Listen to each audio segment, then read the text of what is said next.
Hello, everyone. Hi, my name is Naoki Ikeda. I'm the director of Japan Film Festival Los Angeles 2024. Thank you for joining us and thank you for coming. Thank you for watching. So, this year, we have a lot of good films again. And so I want you guys to enjoy. So today we have like a short film, the filmmakers in our conversation right now. So we want to hear, we want to hear about the film and then, greet to you guys, to the audience. So we want to let's start. So thank you for coming today, guys. Thank you. Thanks for having Yeah, us. Thank ありがとうございます. Thank you. Yes, so let's start from each the movie. So first, I want to hear from the Dragonfly. What I'm going to do the speaker view. Yes. Okay, so from the Dragonfly, hi, could you introduce your film first? Hi, my name is Julia Morizawa. I'm the writer, producer, and director of an animated short called Dragonfly. Thank you, Julia. So we want to hear about also what made you make this film?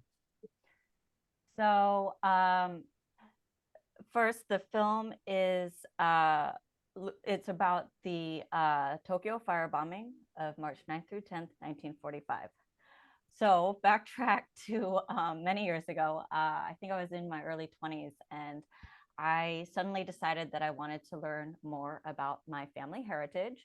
So I'm Japanese American. My dad is, like third generation Japanese American, but my mom was born and raised in Japan. So this story is inspired by her parents, my maternal grandparents, who I never met. And in my early 20s or so, I suddenly got the bug to like learn more about my family heritage. And one of the first things I did was interview my parents. And in that process, at some point, I asked my mom if she knew anything at all about what her parents may have experienced during what we call World War II when they were in Japan. And she really didn't know, other than she said that she believed at some point they were in Tokyo and there was a big fire, so they had to move back to their family farm in Komodo.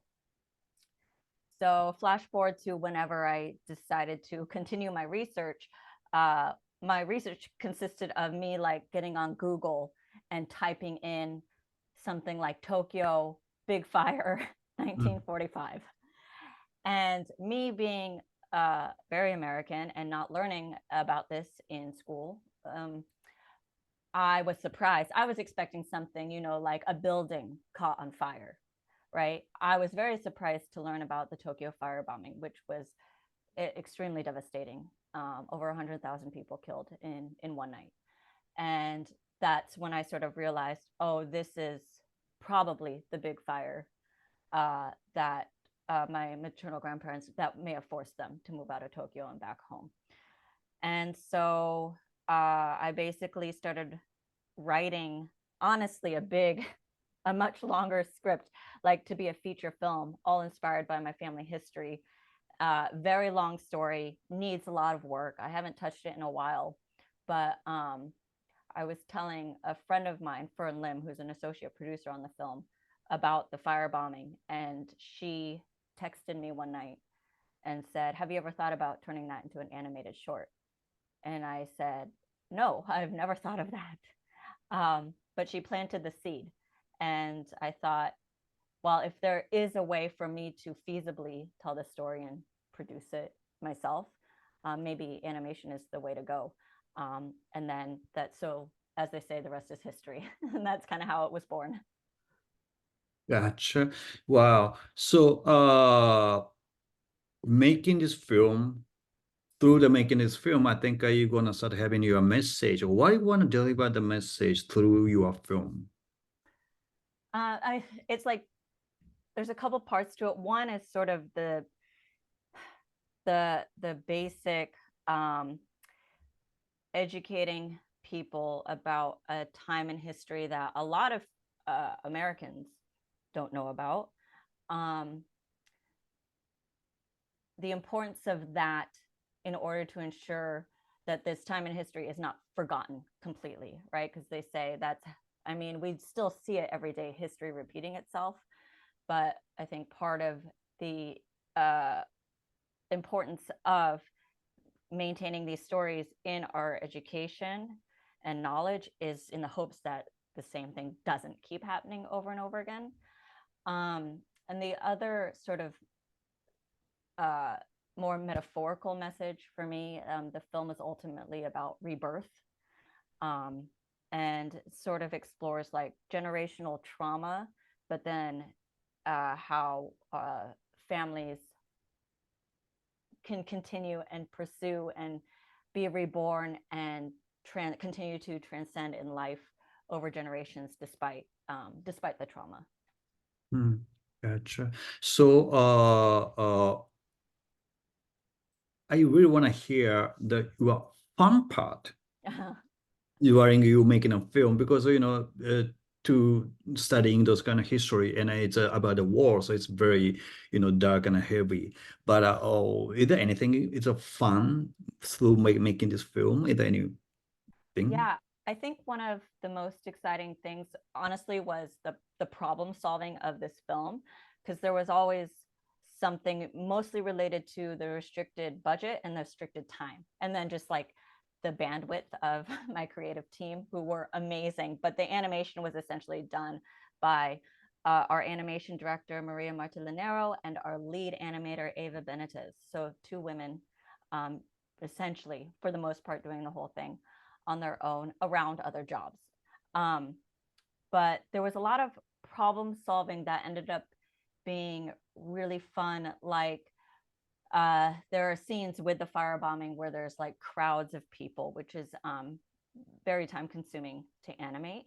And so in the sort of creative process, we discovered the idea of animating those sort of background characters as what I like to call shadow people. And as something that was initially sort of a way to solve a problem, to make the process easier, ended up being the best, in my opinion, the best creative decision, because I ultimately see sort of the scenes where we flash back to Tokyo as being the sort of memory, how we remember things, right? It's never clear. We never remember it exactly. And I just kind of pictured the characters in the story. They remember each other's faces, their loved ones, but then the people around them are just blurs, right? There were other people around you, but you don't know what they look like. You don't know who they were. So there was a lot of fun problem solving turning into, actually, that was the best creative decision. Oh, that's great.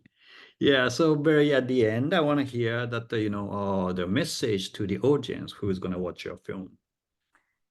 I think the message for me to the audience is, if you haven't ever done this already, go home, talk to your parents, talk to your grandparents if they're still around, or talk to your kids. I think, maybe I think in a lot of cultures, there is a difficulty for us to share our experience with our kids and the younger generations, but sometimes maybe definitely in Japanese culture.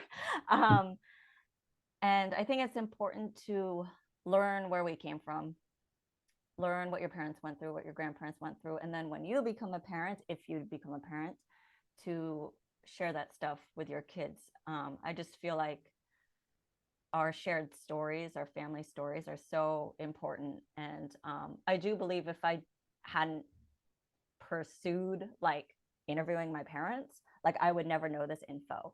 And a lot of it's like, I never met any of my grandparents, so it's before they passed away, so it's too late for me to talk to them. So if you haven't done it yet, go home, talk to your family, and learn about their lives and share about your life. Thank you. Thank you very much. Thank you. Yeah. So next film I wanna talk is Places We Knew. Hello. Hello. Could you explain, introduce yourself and Yeah. your film too? So my name is Oliver Staten. I'm the writer and director for Places We Knew. It's a short film that takes place in Japan, and it's about a Japanese American who grew up in Japan but spent his adult life in the US. And when he goes back, he has expectations based off of this rosy, happy memory that he grew up with. But when he goes back, he's confronted with the reality, which is a bit more complicated. And how does he deal with that? And that's what the film is about. Yeah, so why you make this film, or like what the inspiration to, To you make know, it. yeah. Yeah. So I'm my mother is Japanese, and I was born in Japan and lived in Japan through part of elementary school. But from about middle school to high school, I've been in the States except for visits. And so as an adult, when I go back, I'm realizing that the place that I remember as Japan is quite different than the reality of the place, which is Japan. And the older I get, or maybe another way to say it is the more time I spend away from Japan, the more those things stick out when I go back. And I wanted to explore that feeling. Mhm. Gotcha. Wow. So, those stories like are coming from your experience, and that Part of also. it is it is a fiction story, but I tried to recreate some real feelings that I have experienced. Mhm. So, what is the difficult part to make this film? Because I think you filmed in Japan, right? Correct. Yeah. So, what is the kind of difficult part? Also, the some fun part. Yeah. So the difficult part, maybe this is an obvious one, but COVID was tricky. I was going to school in London when I was making this film, and the COVID restrictions to Japan were still pretty strict. I was able to go because of my Japanese passport, but I couldn't bring any crew with me. So I had to crew up in Japan. So it was a lot of people that I haven't met before, but it helped me establish at least a crew in Japan. So that was a difficulty that turned into kind of a nice experience. The fun part, the location that we shot at is the house that my grandma was raised in, and I used to get babysat at. So to revisit that place, but with this kind of judging eye of, oh, am I going to shoot in this room, about that room? That was kind of a weird, but fun kind of experience going through that and having a conversation with my family about it. Wow. So the crew is the most of them are just Japanese. There's a mix of Japanese and international people, but everyone at the time was living and working in Japan. Okay, gotcha, gotcha. Yeah. And right now, where do you live? Right now, I live just outside of Chicago in Northwest Indiana, In America. in And America. yeah, so the where do you film the which part of Japan you filmed? The film is shot in Fujinomiya, which is in Shizuoka-ken. It's a couple Oh, hours south of Tokyo. yeah. Yeah. So how long does it take to film, or like? We had a 3-day shoot. I was there for about 6 weeks because I needed to do some location scouting and rehearsals and kind of finalizing. But yeah, 3 days for the shoot. Wow, that's mm, because It's fun. yeah, no, I mean because 6 weeks you have to decide which where to shoot, and then that kind of thing was It was tough. visiting a lot of train stations, and I borrowed my grandpa's car and just kind of went everywhere. Uh-huh. Yeah. But in your mind, you wanna use the house that you That probably. was set from the beginning. Yeah, even when I was writing it, I had the house in mind, and I could kind of imagine the corridors and the bathroom and the kind of geography of the space was set kind of with the birth of the idea. So, what is your message through your film? Like, what you want the audience to have the message from your film? I think more than a message, maybe the way I would phrase it is a question that I'd like to plant in the audience's mind about places we knew, hence the title of the places that we have had connections with, that we kind of put in a shelf and walk away. And we don't kind of pay attention to how much walking away affects us until we try to come back and we're kind of faced with the distance of time. And so to think about, are we being conscious of those moments when we step away from places we knew, and what does that do to us? Mm-hmm. Oh, so very at the end, I want to hear that the message from you to the audience. Message from me. Yeah, from you to the people who's gonna watch your film, or maybe they already watch it, but maybe they want to watch it again. I don't know, but please. Okay. Well, if you like this, then I have plenty of other films that you can sponsor.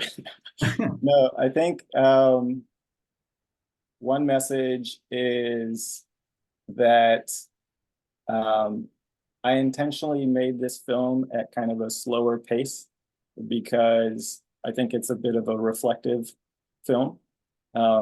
So if you have the patience for this kind of reflective cinema, and you enjoy this one, there's a whole genre of that type of filmmaking, so kind of explore. Mhm. All right. Thank you very much. Yeah, thank you, Oliver. And are you gonna come you. to the other film festival? Yes, I'll be there.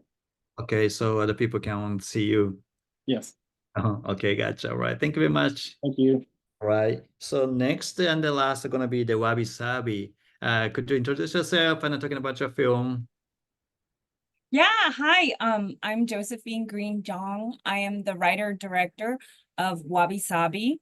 Wabi Sabi is about an insecure woman, biracial woman who's half Japanese and half white, and she goes on a date with the white guy, and she's just not sure if he is just into Japanese culture or if he has a fetish. And so this is just her friend who is Filipina American, also biracial Filipina American, kind of puts the idea in her head to watch out for these creepy guys. They may own a katana.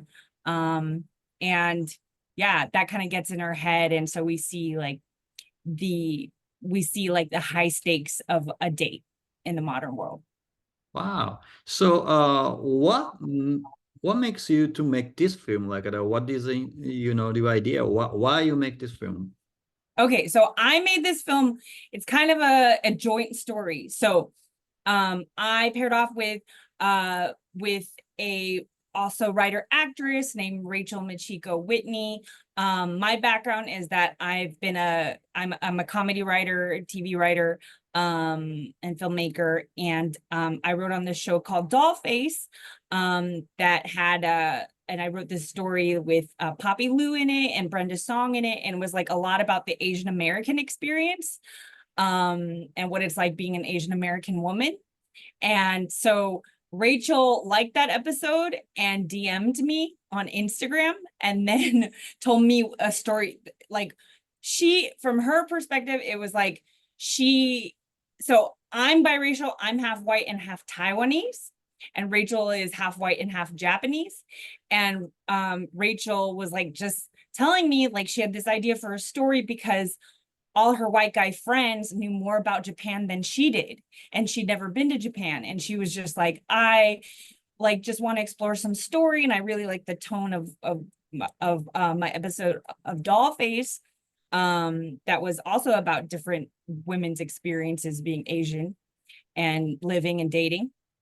And so she came to me telling me that, and I was like, that's interesting because like she was like, oh, I want to, like have a story about a biracial Japanese girl who goes on a date to a Japanese tea ceremony, a traditional tea ceremony. But like the white guy knows so much more than her, and she's so embarrassed. And I was like, Rachel, if a white guy knows more about a traditional tea ceremony and he invites you on a first date, that's a huge red flag. That's weird. Like that's a weird thing to like go on a first date to something so Japanese, and he's a white guy. Like, don't you? And so like I feel like a little bit of the voice of the best friend character like came from me. Like, what? Like, you gotta like be aware. So you know, like if he owns a katana, like he might have a, you know, you gotta like spot the red flags. So that was like the birth of this short. And like I also like do like the movies like Kill Bill and all these like kind of that are made by white guys, but I wanted to sort of do a genre spin on that to take back the power a little bit, to be made by two Asian American women, and like, you know, have it be about dating, but also have like this fun samurai twist. So we, you know, because Kill Bill is inspired by Lady Snowblood, so then we like, you know, me and Rachel like watched a bunch of old Japanese films and like we reclaimed it in our own Asian American girl way. So you know what, because of we really enjoyed the film, and it's because it's a comedy, and I know the comedy is a fun part, but I want to know, while we are making a film, what is a difficult part, like, you know, what makes you like the challenging you to make this film? Is there anything like?